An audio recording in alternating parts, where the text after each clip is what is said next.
Kůň jde na políčko F5. Výtečně. A co udělá Leonard? Vzdá se radši pěšce nebo pozice? Zjistíme to. Leonarde, můžeme? Ano. Běž!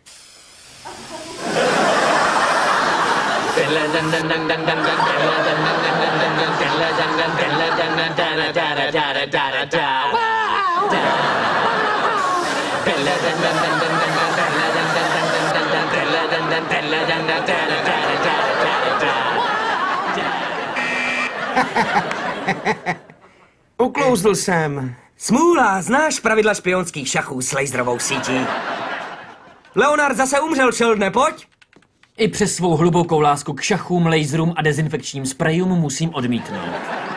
Proč? Protože je skoro 11. No a? A Penny má pravidlo neklepej dřív než v 11, nebo tě praštím do krku. Aha.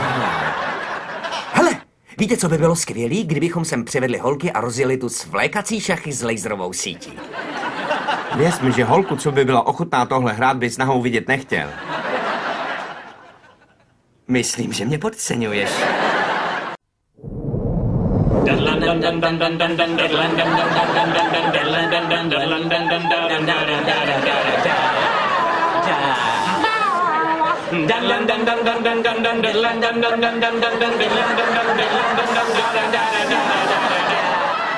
Ano!